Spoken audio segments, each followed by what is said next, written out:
정혜명 변호사입니다. 구매된 분들도 처음 보는 분들도 많으실 건데요. 우리 농어법인 상상이라고 혹시 퇴근하시거나 출근하실 때 보면 그 일싱선야 상거리 있죠? 거기 보면 이제 기업은행 건물 있잖아요. 그 건물이 있어요. 간판 한 번씩 보실 분들도 계실 거예요. 멀지 않은 곳에 있고요. 오늘 1시간 정도 제가 이제 최근 이슈와 관련된 의료법 사례 말씀드리려고 준비를 좀 했는데요. 최근에 임금 피크제나 이런 이슈들이 좀 있어가지고 그 부분 좀 말씀드리려고 준비를 좀 했고요. 강의가 조금 이제 늦게 시작되는 바람에 여러분 이제 이후에 점심 식사 예약되어 있는 걸로 알고 있는데 밥이 식지 않도록 최대한 빨리 진행해 보도록 하겠습니다. 오늘 말씀드리는 주제는 크게 이제 임금 피크제, 그 다음에 단체 협약상 조합원 범위, 그 다음에 정년퇴직자 연착, 정리해고 이 정도 주제로 말씀드릴 건데요. 혹시 여기 계신 분들 중에서 50세 이상 전년을 얼마 남겨두지 않으셨다 이런 분들 계시면 좀 앞으로 앉으세요. 여러분들 좀 관련된 내용이 좀 있을 수 있습니다. 좀 말씀드릴 건데 먼저 이제 임금 피크제 관련돼서 말씀 좀 드릴게요. 아마 임금 피크제는 내용을 다 아실 거예요. 그래서 임금 피크제는 정년이나 고용을 보장하거나 연장하는 대신에 그죠? 근로적으로 후퇴하는 것을 일정 부분 노동자가 받아들이는 거죠. 그죠? 그래서 이제 임금 피크제 자체는 정년을 보장하거나 혹은 연장하거나 그죠? 그런 건데 여러분들 다 아시다시피 그죠? 정년이 만 60세에 법제화 됐잖아요. 아시죠?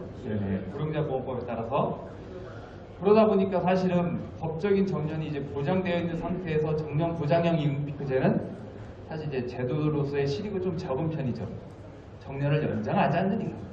물론 예전에는 회사들이 정년 55세, 58세 이렇게 있는 회사들도 많았죠. 근데 지금은 55세, 58세 이런 정년을 두고 있는 회사는 아마 없을 겁니다. 왜냐? 법적인 정년이 60세로 바뀌었기 때문에. 아무래도 정년은 갈수록 아마 연장될 가능성이 높아요. 그렇죠? 우리 노동시간이 갈수록 이제 고령화가 심해지다 보니까 갈 겁니다. 그렇고요. 이 임금 피크제가 사실 2003년 신용보증기금이라는 회사에서 처음 도입을 했었고요. 그 이후에 이명박 대통령 정부 이제 들어서부터 이제 공공기관 중심으로 그리고 대기업 중심으로 크게 확산이 되었죠. 그래서 아마 얼마 전에 뉴스에 나온 거 보니까 300인 사업장은 임금 피크제 거의 한 40%, 50% 가까이 민간 기업들도 공공기관은 100% 도입했다고 보셔야 되고요. 꽤 많이 이제 도입이 된 것 같아요. 어떻게 그렇습니다. 아무튼 그랬는데 어쨌든 지금 이제 대통령 대신 이제 정부에서도 이런 쪽에 관심이 많으시죠. 왜냐? 이명박 대통령 하실 때 그때 같이 하셨던 노동정책이나 이런 참모하셨던 분들이 지금 이쪽에서 이제 이런 정책들을 주도하고 계시기 때문에 그렇습니다. 그래서 임금 피크제 자체는 이제 만들어진 지 한 20년 가까이 되는 제도예요, 사실은. 어느 순간 새로 나온 제도는 아니고요. 그렇다라는 것을 말씀드리고, 자, 저희 유추나 단체협약이나 규정상 보니까 임금 피크제 관련 조항이 좀 있습니다. 자, 보시면 일단 정년은 60세의 12월 말일이에요. 그렇죠?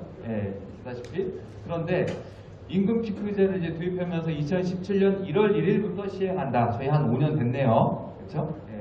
그리고 전 직원 대상으로 한다. 그 다음에 보시면 56세 12월 말일 기준으로 기본급 기준으로 연차별로 가산한다. 감액한다는 거죠. 피크 임금이 56세 12월 임금인 거예요. 그렇죠? 그때 기준으로 하는 거고요.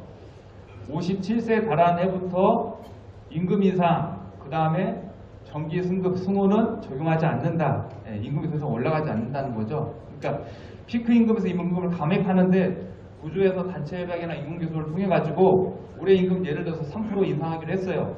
그럼 전체적으로 임금이 올라가야 되잖아요. 그렇죠? 그 임금 인상분도 반영하지 않는다는 의미죠. 그 다음에 네 번째 보시면 임금 피크제 적용자는 퇴직금 중간 정산하거나 아니면 확정기형 퇴직연금으로 전환할 수 있다.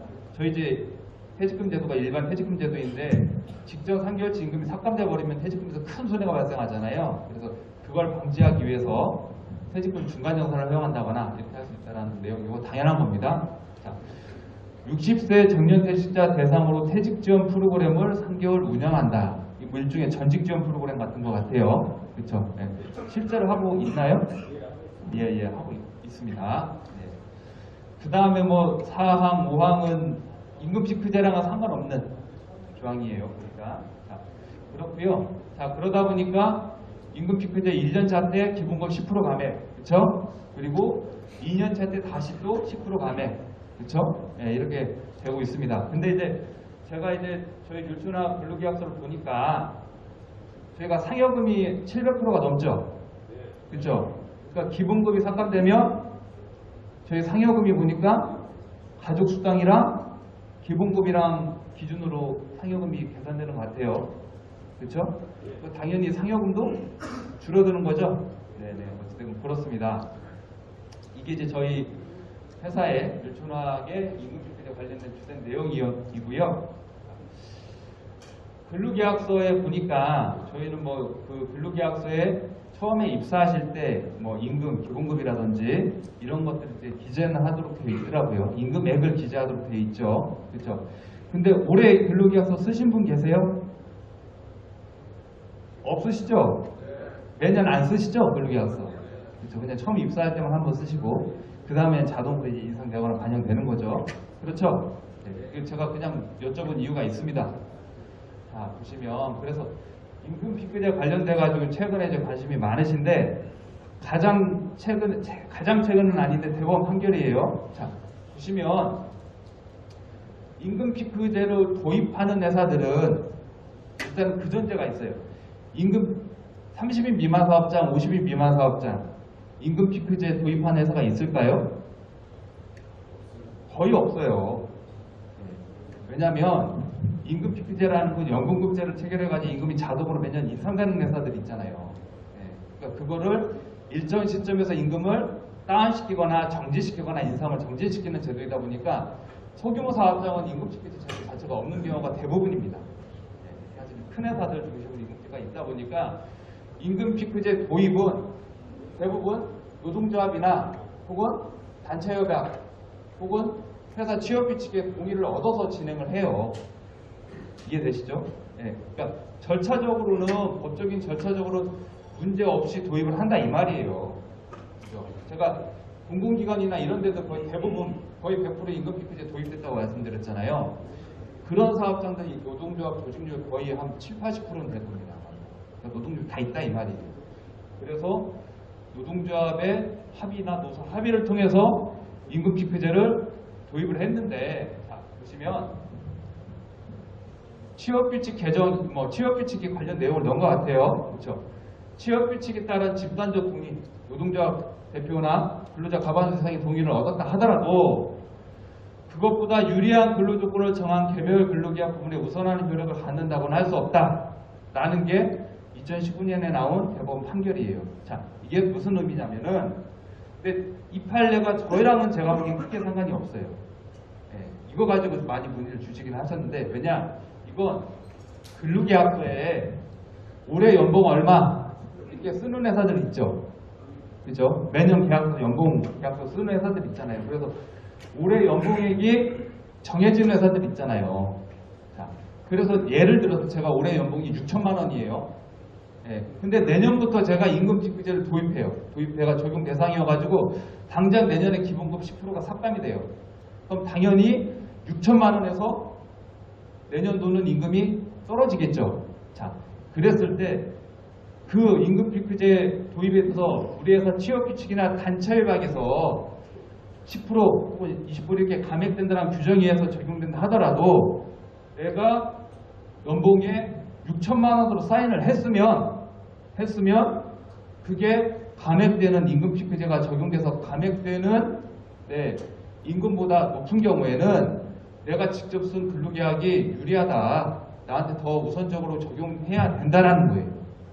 이 판례의 취지는 이해되시죠? 자, 그렇기 때문에 근데 저희는 임금 피크제 대상이신 분들 혹은 앞으로 대상이실 분들도 근로계약서를 매년 쓰지 않으시죠? 그죠? 아마 처음 쓰실 때 계약서 보시면 기본급이 말이 아닐 거예요. 20년 전 얘기니까요. 그렇죠? 예, 그러니까 당연히 그 수준이 낮을 거예요. 그렇기 때문에 이 판례를 우리 회사에 혹은 우리에게 적용하는 것은 조금 무리는 있는 것 같아요. 제가 보기에는요. 근데 이 판례의 취지는 어찌되었건 단체협약이나 취업규칙에 임금 피크제를 도입했다 하더라도 내 근로계약서에 내 임금의 수준을 아예 못 박는 회사도 있다 이 말이에요. 예.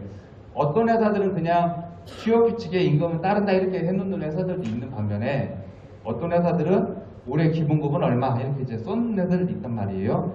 그랬을 경우에 그 근로계약이 좀 더 유리하다라면 우선한다라는 취지예요. 근데 이거는 일장일단이 있어요.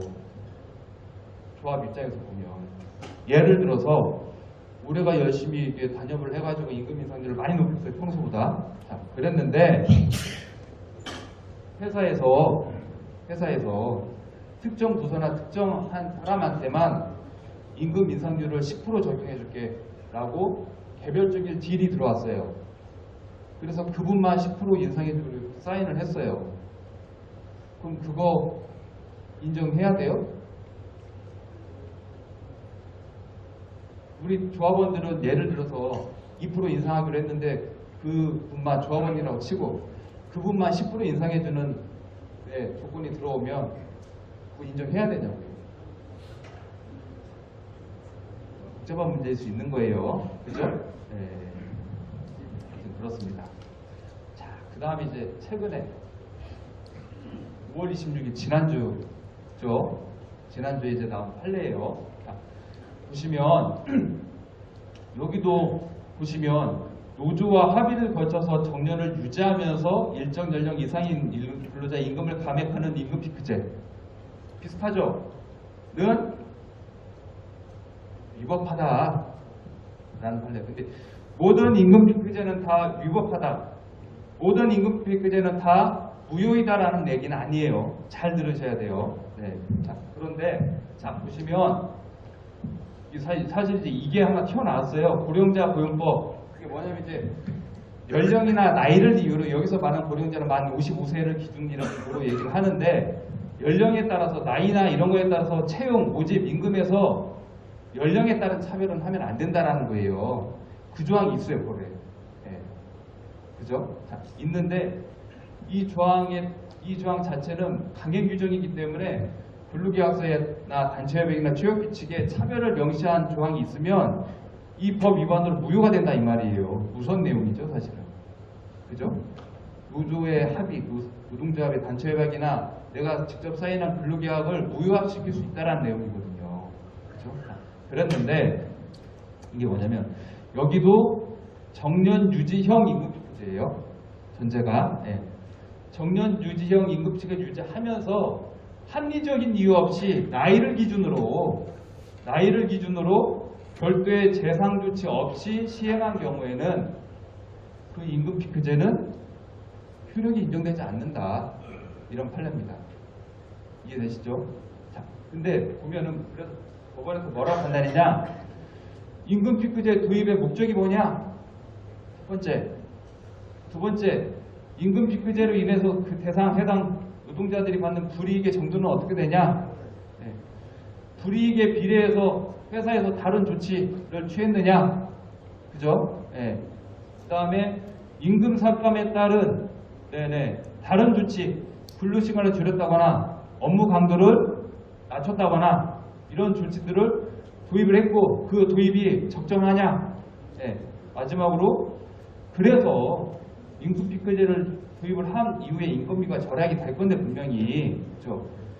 그 재원을 어떻게 제도 도입 목적에 맞게 사용했는지를 종합적으로 판단해야 된다는 거예요. 그러니까 뭔 말에 이 중에 하나만 잘못됐어도 무효 이건 아니라는 거예요. 이런 것들을 전체적으로 고려해가지고 판단을 해야 된다는 겁니다. 예를 들어서 이런 거예요. 여기서 이제 무조건 된다 안 된다가 나온 건 아니지만 그죠? 무슨 내용이냐면 예를 들어서 임금 피크제를 이렇게 해서 임금이 뭐 기본급 10%씩 삭감이 되는데 노동시간도 그게 비례해가지고 줄였어요. 하루에 8시간이 7시간, 6시간으로 만약에. 그러면은 업무 강도가 낮아지는 거죠. 네. 그리고 그리고 예를 들어서 별도 직군을 만들어 가지고 평소와 이전에 하시던 직무와는 업무 강도나 혹은 뭐 권한이 좀 낮은 별도의 업무를 부여함으로 인해서 했다든지, 그죠? 혹은 저희 단협에도 그런 규정이 있는데 퇴사하시기 전에 뭐 일정 기간 동안에 휴가를 부여한다든지, 혹은 뭐 이런 지원 프로그램 같은 것들이라든지 이런 것들을 한다든지, 그죠? 혹은 임금 피크제에서 도입한 이후에 재고용제도, 촉탁이라든지 이런 것들을 뭐 한다든지, 뭐 이런 것들을 좀 전반적으로 보아서 판단을 유효성 여부를 판단해야 된다라는 거예요. 어찌되었건 그래서 아직은 이거 판례 나온 지 얼마 되지 않았어요. 그래서 지난주에 나왔기 때문에 이게 이제 전반적으로 어떻게 바뀔지는 모르겠습니다만은 어찌되었건 뭐 전체적으로 임금 피크제에 있어서 좀 더 심도 있는 논의를 시작할 계기가 된 건 사실입니다. 그죠? 그러니까 일방적으로 연령 뭐 그게 55세든 57세든 몇 살이든지 간에 일방적으로 임금만 일방적으로 삭감하는 형태의 임금 피크제는 제동이 걸린 거예요. 그죠? 그러니까 어찌됐건 임금 피크제 자체가 무효다라고 하는 건 아니지만 그렇게 한쪽의 일방적인 근로조건의 후퇴만을 강요하는 임금 피크제는 조금 손볼 때가 됐다. 그리고 앞으로 그게 열릴 것이다 정도로 이해해 주셨으면 좋겠습니다. 그렇고요. 근데 이제 문제는 이게 이제 판례가 나왔다고 해서 지금 여러 사업장에 도입된 임금 피크제 자체 지금 당장 효력을 받는 건 아니에요. 왜냐면 이거 보니까 이 판례는 원고가 한 명이세요. 그러니까 대부분 소송을 걸면 퇴직하신 분들이 거시겠죠. 퇴직하시고 나서.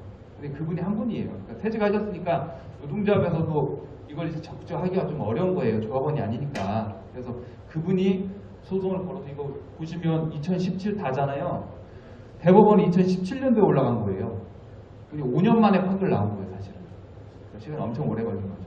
그래서 아무튼 앞으로 이런 거 관련된 분쟁은 좀 더 많아질 것으로 보입니다. 그 다음 이제 조합원 범위 관련돼 가지고 좀 말씀을 드리면요. 저희 노동조합 규약에 보면 저희 율촌학에 이제 노동조합에 가입하시려면 율촌학 종업원이시면 다 가능하시죠? 그죠?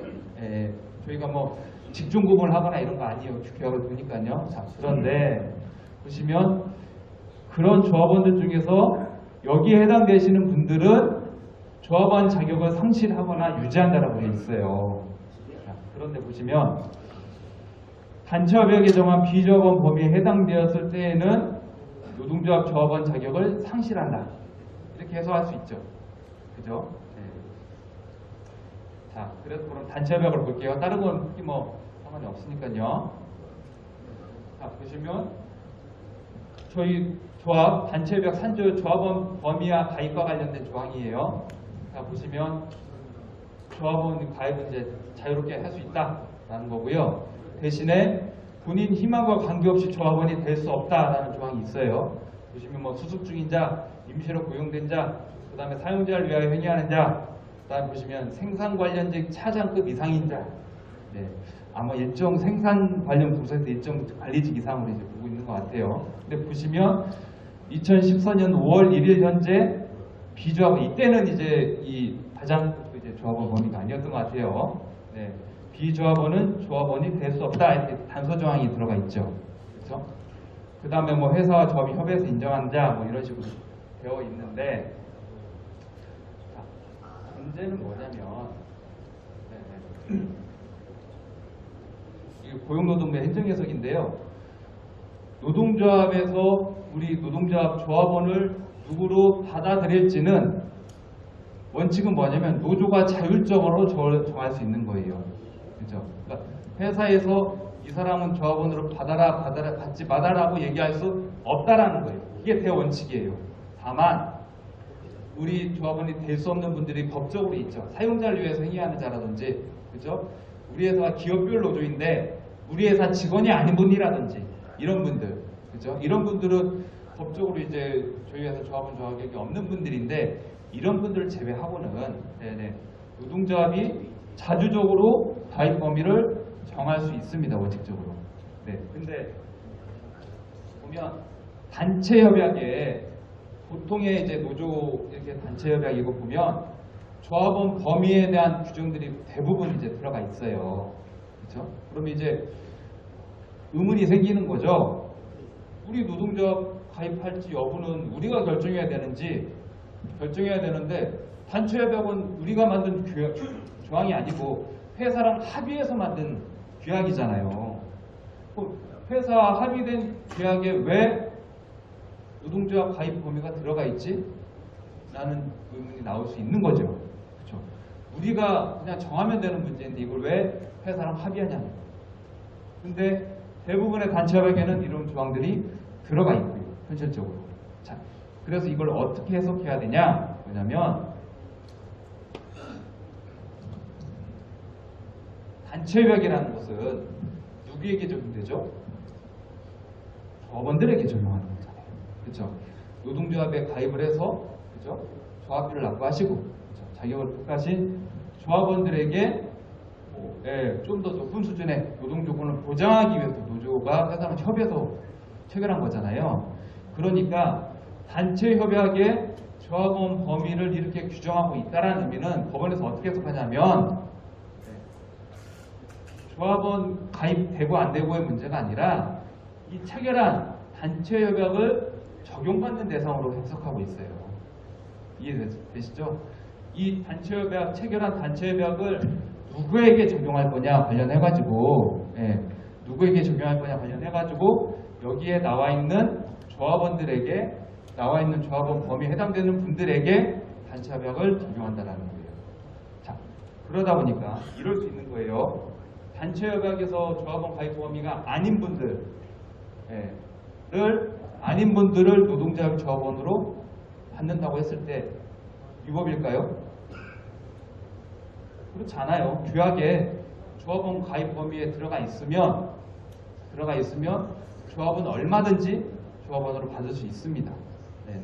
다만 그렇게 가입된 조합원에게 단체 협약을 적용하는 건 좀 다른 문제라는 거예요. 이해되시죠? 조합원 자격은 유지하되 우리가 체결된 이 단체 협약을 적용하는 것은 제외될 수도 있다. 회사가 적용하지 않으면 네네. 그럴 수 있다라고 보시면 될 것 같고요. 그래서 어찌됐건 이 조항 관련돼서는 지금 현재는 저희 규약에 단체 협약에 정한 비조합원 범위에 해당되는 것은 자격을 상실한다라고 되어 있기 때문에 네네. 근데 조합원 범위는 여기에 나와 있고요. 단협에. 그래서 단협에 가입 범위가 아닌 분들을 받으면 지금 현재는 조합원 자격을 상실하는 겁니다. 네. 그래서 만약에 조합이 이 조항에도 불구하고 단협에도 불구하고 조합원 자격 범위를 좀 더 두텁게 넓게 열어놓는다면 조합원으로 가입하는 것은 가능합니다. 가능할 수 있다라는 거 말씀 좀 드리겠습니다. 다만 단협에서 이 단협을 적용할 거의 문제는 회사랑 좀 더 협상을 해서 정할 문제이기도 합니다. 조합원 가입 범위 관련돼서는 좀 이렇게 말씀을 드렸고요. 그래서 어찌되었건 조합원 가입을 회사가 정할 수 없다라는 겁니다. 대원칙은. 그 다음 이제 정년퇴직자 연차 관련돼서 좀 말씀드릴게요. 이것도 작년 말에 좀 중요한 판례가 나와가지고 좀 말씀드리도록 하겠습니다.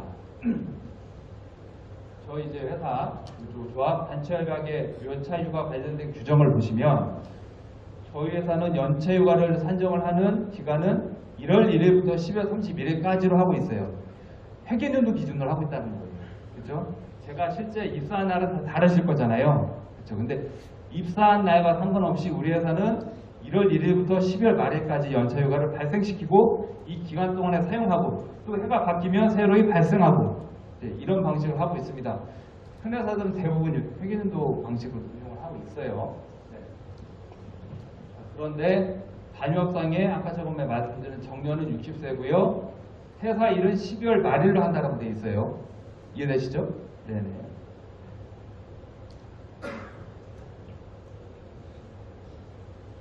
자, 근데 작년 10월 달에 대법원에서 중요한 판례가 하나 나왔어요. 자, 그게 뭐냐면 내용 뭐 복잡하니까 제가 간단한 취지만 말씀드릴게요. 연차 휴가라는 것은 그죠? 연차 휴가라는 것은 네네 1년도 연차는 1년 동안 출근율이 80% 이상 출근해야 발생하는 거잖아요. 그죠? 예. 그 1년 동안 근로를 마치 다음 날 발생한다고 봐야 된다. 다음 날. 이게 핵심이에요, 여기서는. 네. 1년의 근로를 마친 다음 날 발생한다고 봐야 하기 때문에 퇴직 중으로 그 전에 퇴사하신 경우에는 연차휴가에서 사용할 연차휴가 수당 자체가 발생하지 않는다는 거예요. 자, 이게 무슨 말이냐? 우리가 연차휴가가 1월 1일부터 12월 31일까지 근무해야 되는 거죠. 그게 1년이죠. 그렇죠? 그러면 그 해, 예를 들어서 올해 2022년 1월 1일부터 12월 말일까지의 연차는 그렇죠? 올해 근무에서 발생한 연차는 언제 발생한다고요? 올해 근무를 마친 다음 날 발생한다. 이게 핵심이에요. 그러니까 언제예요? 다음 날이면 1월 1일이죠. 이해되시죠? 자, 근데 이게 왜 중요하냐? 예전에는 고용노동부도 마찬가지고 법원에서 예전에는 1년의 근무를 마친 다음 날이 아니고 마치고 나면 바로 발생한다고 봤어요. 이해되세요? 12월 31일 날 발생한다고 봤다고요. 12월 31일 날 근무를 마치자마자 연차가 새로 발생한다고 봤어요. 그죠? 그렇기 때문에 저희 정년퇴직자분들도 마찬가지고요. 혹은 1년 계약직 있죠. 1년 딱 근무하시고 퇴사하시는 분들. 그런 분들도 1년 근무하고 계약기간이 연장되지 않았어요. 그러면 다음날 저희 회사 소속이 아니죠. 갱신되지 않았으니까요. 계약이 끝난 거잖아요. 그죠? 네. 그런데도 기존에는 1년 연차휴가 15일이죠. 1년 연차휴가가 발생한다고 봤어요. 작년까지만 하더라도요. 네. 근데 연차가 15일 발생했는데 노무사님 퇴사가 없잖아요. 연차휴가 쓸 시간도 없잖아요. 그러니까 연차휴가 이거 쓰지도 못하는데 발생하는 게 맞나요? 이런 얘기가 나온 거예요. 자, 그랬는데 여기에서 법원에서 그래서 연차휴가는 1년의 근무를 마친 다음 날 발생한다라고 정리를 해버렸습니다.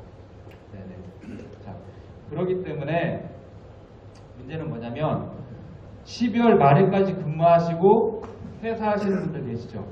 저희 회사에 정년 규정이 있기 때문에 제가 말씀드리는 거예요.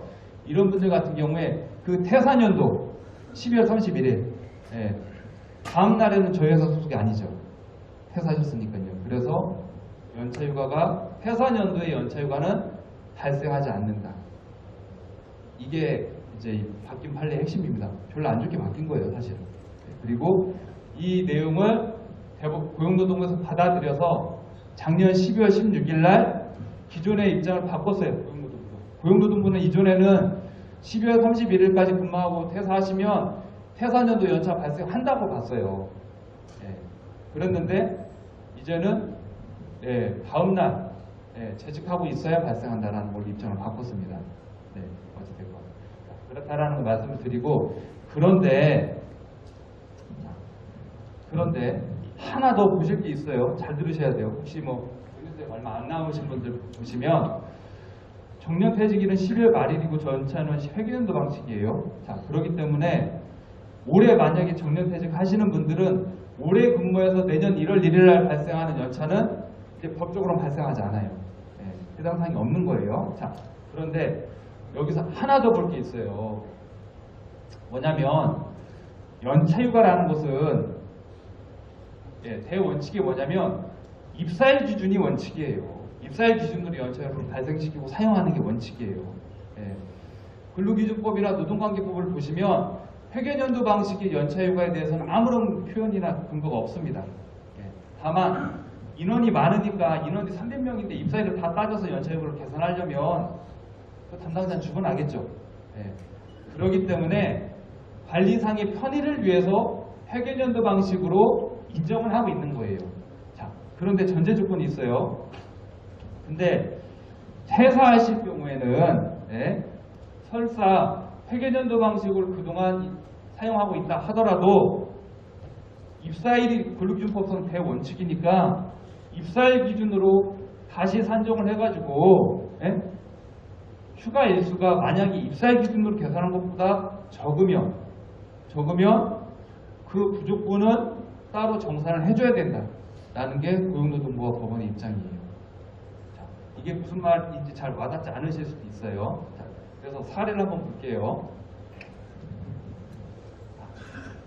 2018년 6월 1일 날 입사하신 분이세요. 그 이전에 입사하신 분들이 훨씬 많으시겠지만 10년 넘어가 계산이 힘들어지니까 16년 6월 1일로 했습니다. 자, 그랬는데 보시면 올해 2022년 12월 31일 날 정년이세요. 정년퇴직자이신 경우에 보시면 자, 총 연차 휴가가 몇 개 발생하는지 한번 볼게요. 근데 저희 이거 먼저 보겠습니다. 왜냐? 회계연도 기준을 저희가 적용하고 있으니까요. 1년 미만 연차 11개 다 발생하는 거죠. 아시죠? 예전에 2017년 5월 30일 이전에 입사하신 분들은 이게 없었어요. 사실은. 요즘은 있습니다. 11개 있고요. 자, 6월 1일 날 입사하셨으니까 연차가 2019년 1월 1일 날 15개가 아니라 비례해서 발생하죠. 그래서 8.8개만 발생합니다. 이해되시죠? 6월 1일 날 입사하셨으니까 1월 1일이 아니라 1년을 다 못 채우신 거잖아요. 그래서 회계연도 방식으로 계산하면 8.8개만 발생합니다. 그리고 2020년에 2019년에 1년을 다 근무하셨으니까 15개 정상적으로 발생하고요. 2021년도에도 2020년 정상적으로 근무하셨으니까 15개가 발생하고요. 마지막으로 2022년 1월 1일 날 가산휴가 발생해가지고 16개가 발생합니다. 그래서 총 65.8개가 발생합니다. 2023년 연차는 발생하지 않는다고 제가 말씀드렸어요. 그죠? 그래서 총 학기가 65.8개가 발생해요. 회계연도 방식으로 계산을 하면. 그래서 보통의 회사들은 그냥 이렇게 계산해 줍니다. 자, 그런데요. 입사일 기준으로 한번 볼게요. 6월 1일 입사하셨으니까 입사일 기준으로 계산하면 연차는 매년 6월 1일 날 발생하는 거죠. 그렇죠? 그래서 1년 미만 연차 11개 동일하게 발생을 하고요. 1년 된 6월 1일 날 15개, 2년 된 6월 1일 날 15개, 3년 된 6월 1일 날 16개, 4년 된 6월 1일 날 16개 발생합니다. 입사일 기준으로 계산하면요. 자, 그러면 연차가 총 몇 개 발생해요? 73개가 발생해요. 이게 근로기준법상의 연차휴가가 발생한 일수예요. 자, 그러면 우리 회사는 회계연도를 기준으로 발생을 하기 때문에 총 65.8개의 연차가 발생을 했는데 그래서 65.8개인 줄 알았는데 사실은 퇴사할 때 입사일 기준으로 계산해 보니 실제 연차는 근로기준법상 연차는 73개가 발생하는 게 맞는 거예요. 그러면 이게 대략 7.2개 정도 차이가 납니다. 7.2개. 그러니까 퇴사하시면 7.2개에 대해서 회사에서 정산을 해주는 게 법에 맞는 거예요. 근데 저희가 그걸 해주고 있는지는 잘 모르겠습니다만은 만약에 그걸 안 해주고 있다라면 해주는 게 맞는 겁니다. 그래서 회계연도 기준을 채택하고 있다 하더라도 입사일 기준으로 다시 한번 연차는 정산을 해줘야 된다라는 거 알고 계셨으면 좋겠습니다. 그래서 연차에서 좀 말씀을 드리면 일단은 그 퇴사 연도의 연차휴가는 1년이 지나야 다음날 재직하고 있어야 발생한다라는 바뀐 점이라는 거고요. 별로 깊게 바뀐 건 아니고요, 사실은. 그렇지만 그것과 별개로 퇴사하실 경우에 입사일 기준으로 연차휴가 개수는 다시 한번 재정산을 하셔야 된다라는 거. 이거는 대법원 판례 바뀐 거랑 무관한 겁니다. 예전부터 있었던 내용이에요. 이렇게 좀 알고 계셨으면 좋겠습니다. 일단 마지막에 이제 정리해고 관련돼서 간단하게 말씀을 드리면요. 근로기준법에 이제 경영상해고 관련돼 가지고 해고 제한 규정이 있습니다. 해고 제한 규정이 있고요. 보시면 가장 핵심적인 게 근로자를 해고하려면 이 경영상해고는 이제 징계고와는 다르기 때문에 근로자의 노동자의 잘못은 없을 경우에도 인정이 되는 해고예요. 사실은요. 그러니까 회사 입장, 회사가 아니라 조합이나 노동자 입장에서 보면 억울한 일이죠. 자기가 잘못 없는데 회사가 어려워서 해고하는 거니까. 네. 긴박한 경영상의 필요가 있어야 되고요. 경영 악화 방지를 위한 사업 양도 양수 합병은 긴박한 경영상의 필요가 있는 것으로 본다. 네. 이렇게 나와 있습니다. 일단은. 그리고 나머지 뭐 해고 회피 절차라든지 또 경영상 해고 절차에 대해서 좀 나와 있는데요. 여기서 핵심은 이제 실제로 긴급한 경영상의 필요가 있는지 여부이겠죠. 네. 판례가 어떻게 하고 있는지 한번 볼게요. 네. 자, 2019년에 나온 대법원 판례인데요. 자, 보시면 해고 회피 노력 관련돼 가지고 뭐 경영 방식의 합리화, 그다음에 신규 채용 금지, 뭐 시간의 근로를 줄인다든지 일시휴직이나 희망퇴직 같은 것들을 활용하고 있는지, 네네, 이런 것들을 좀 봐야 되는데 여기서 핵심은 해고의 정당성에 관한 증명은 사용자가 해야 된다는 거예요. 이 판례의 핵심은. 그러니까 이게 무슨 말이냐? 우리 회사가 어렵다, 긴박한 경영상의 필요성이 있다라는 점은 조합이나 해고를 당한 노동자가 회사가 이렇게 잘 나가고 있잖아요 라고 얘기할 게 아니라 회사가, 우리 회사가 이러한 점 때문에 긴박한 경영상의 필요성이 있습니다라는 걸 입증해야 된다는 거예요. 그걸 입증하지 못하면 정리해고 자체가 인정되지 않는다라는 겁니다. 예. 그렇고요. 자, 보시면 그래서 일정한 도급이라든지 정리해고의 고용승계 관련돼 가지고 긴박한 필요성에 관련돼서 인정되고 있는 대법원 판례를 좀 보시면 일정한 부분의 사업이 독립이 되어 있다거나 이렇다 하더라도 사업 부분 내지 사업장의 수지만을 기준으로 할 것이 아니고 예를 들어서 특정한 사업 부서나 사업장이 장소적으로 분리되어 있는데 그 사업장만 계속적으로 누적된 적자가 있다든지 이런 게 발생한다 할지라도 그것만을 기준으로 할 것은 아니고 법인, 회사 전체의 경영 사정을 종합적으로 검토해서 결정을 좀 해야 된다라는 판례도 있습니다. 2015년 판례이고요.